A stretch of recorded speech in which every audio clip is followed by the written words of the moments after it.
ng bayan, maasahan anumang panahon.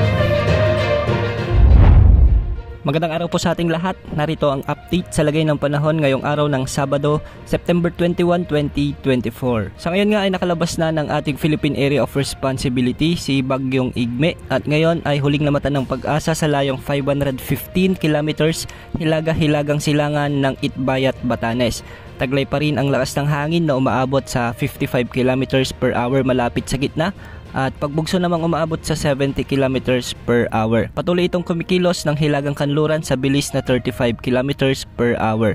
Ayon sa pag-asa, unti-unti na itong hihina sa mga susunod na araw dahil makakasalubong nito ang frontal system na nanggagaling sa China. Sa mga susunod na araw ay posible na rin itong malusaw at magiging tropical low na lamang ito. Ngayong araw nga asahan pa rin ang mga pag-ulan dulot ng southwest monsoon sa bahagi ng Batanes at Babuyan Islands. Ang mga lugar na ito ay makakaranas ng mga malalakas hanggang sa matitinding pag-ulan kaya posible ang mga pagbaha at pagguho ng lupa. Samantala sa Ilocos Region, Zambales at Bataan, makakaranas naman ng mga pabugso-bugsong pag-ulan, dulot pa rin ng habagat kaya posible rin ang mga flash floods o landslides lalo na kung may makatamtaman hanggang sa kung minsan ay malalakas na pag-ulan. Asahan naman ang maulap na kalangitan na may mga kalat-kalat na pag-ulan na may mga kasamang pagkidlat pagkulog sa bahagi ng Metro Manila, ang nalalabing bahagi ng Luzon, ang Western Visayas, Northern Samar, Eastern Samar at ang Samar Province.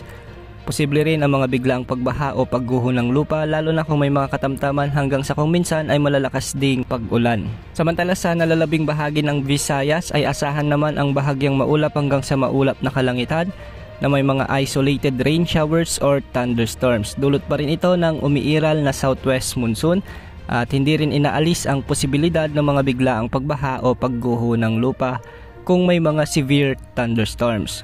At sa buong Mindanao, asahan din ang bahagyang maulap hanggang sa maulap na kalangitan na may mga isolated rain showers and thunderstorms. Ito naman ay dulot ng mga localized thunderstorms kaya hindi rin inaalis ang posibilidad ng mga biglang pagbaha o pagguho ng lupa.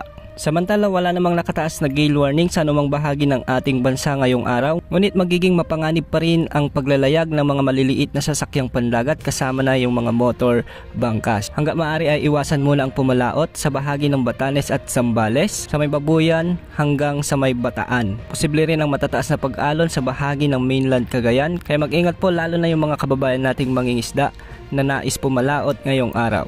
Yan ang update sa lagay ng panahon. Ito po ang weather update ng bayan, maaasahan anumang panahon.